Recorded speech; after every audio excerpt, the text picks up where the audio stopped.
आज प्रदेश कांग्रेस कार्यालय इंदिरा गांधी भवन जयपुर पर कांग्रेस प्रदेश अध्यक्ष गोविंद सिंह डोटासरा और नेता प्रतिपक्ष टीकाराम जूली ने प्रेस वार्ता को संबोधित किया। प्रदेश अध्यक्ष गोविंद सिंह डोटासरा ने कहा कि राजस्थान में भाजपा सरकार को सत्ता संभाले 1 वर्ष पूरा हो चुका है, लेकिन सरकार अपने कार्यकाल में जनता को किसी भी प्रकार की राहत प्रदान करने में असफल रही है। महंगाई, बेरोजगारी, महिला अत्याचार और किसानों की समस्याओं से जुड़े मुद्दों पर सरकार कोई काम नहीं कर पाई है। जन कल्याण की योजनाओं के क्रियान्वयन में देरी और आम जनता से जुड़े मुद्दों पर सरकार की उदासीनता से प्रदेश की जनता में सरकार के खिलाफ भारी असंतोष बढ़ा है। विकास कार्यों का अभाव और सरकार की विफलता से यह साफ है कि भाजपा सरकार जनता की अपेक्षाओं पर खरा उतरने में पूरी तरह से फेल हो रही है। आप बताइए, फ्यूल चार्जेस वापस बढ़ा दिया आपने।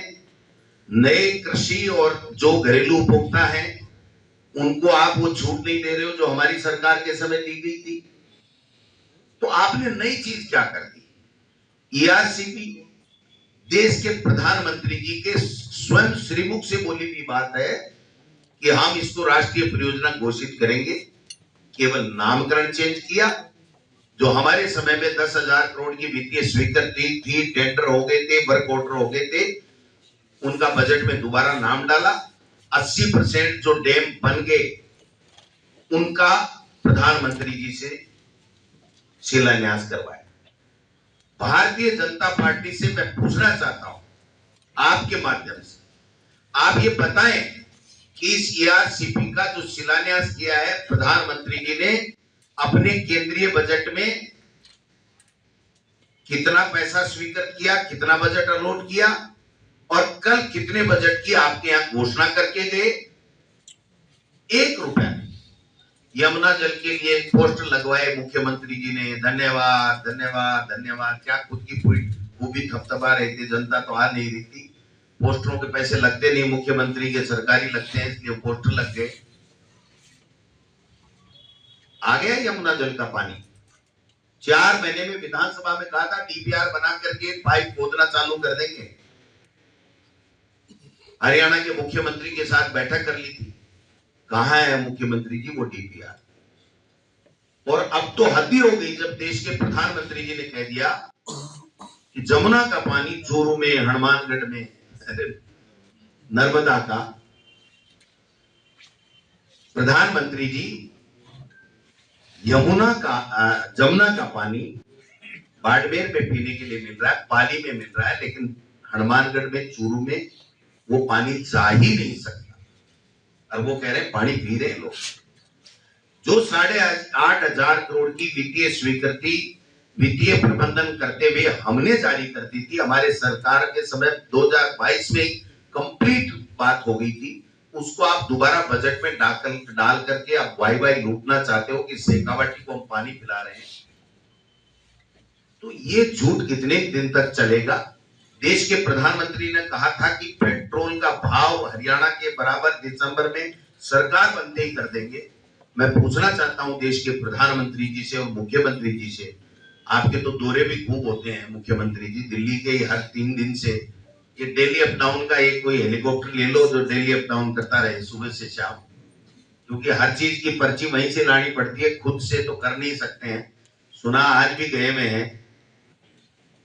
अब वो नरेगा वाली और आंगनबाड़ी वाली बहनों को लाकर के जो कार्यक्रम कराया उसके लिए लताड़ मिलेगी या कोई मंत्रिमंडल का फेरबदल होगा? या बात कर रहे हैं कानून व्यवस्था की, नहीं सहेगा राजस्थान, ये पोस्टर पूरे राजस्थान के अंदर इन लोगों ने लगाए। आज क्या हो रहा है?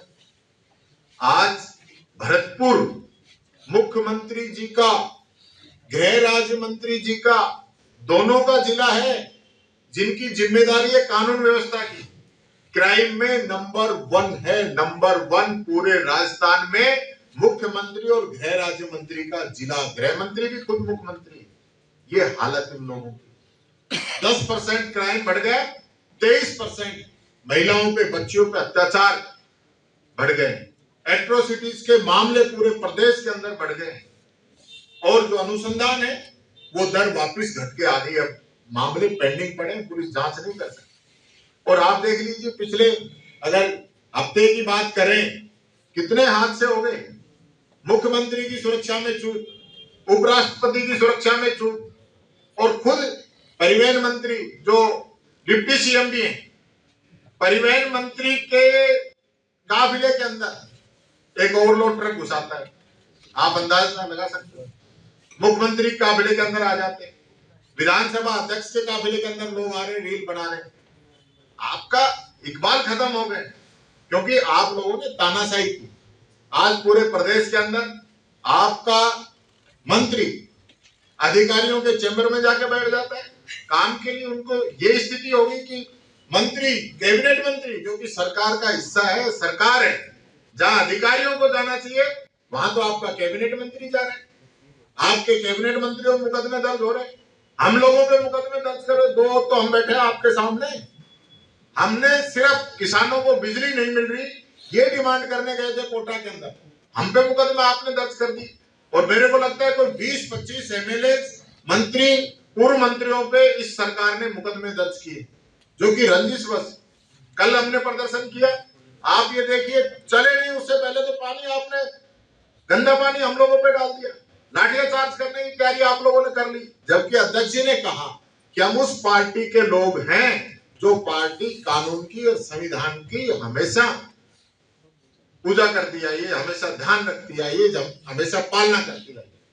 आप उसके बाद ऐसा कर रहे हैं। आपके पूरे 1 साल के अंदर मैं पूछना चाहता हूं, जो भी लोग धरना प्रदर्शन करना चाहते हैं, क्या आपकी सरकार ने कोई स्थान चिन्हित किया है? नहीं किया है। मैं बता देता हूं, कोई धरना प्रदर्शन कर ही नहीं सकता।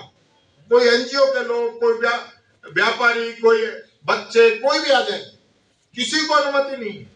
आप कह रहे थे हम 1 लाख नौकरी देंगे, अध्यक्ष जी ने कहा, मैं फिर कह रहा हूं, 1 नौकरी मुख्यमंत्री बता दे, 1 नौकरी। ये तो 1 लाख कह रहे हैं, मैं 1 कह रहा हूं, जो इन लोगों ने विज्ञापन निकाला हो, इन लोगों ने पेपर कराए हो, इंटरव्यू कराया हो, उसको नियुक्ति पत्र दिया हो, 1 बता दे। आप अब 1 लाख की बात करो, 52,000 तो 4th क्लास की नौकरी निकाली, तो सबको 4th क्लास बनाने के लिए आप लगे हुए कि सब लोग 4th क्लास की नौकरी करें। 13,000 नौकरी उसमें संविदा की है, और वो भी अगले साल उनके पेपर होंगे, कब वो नौकरियां होंगी। यह हालत इस सरकार की है। ब्यूरो रिपोर्ट, देश 24 एक्सप्रेस।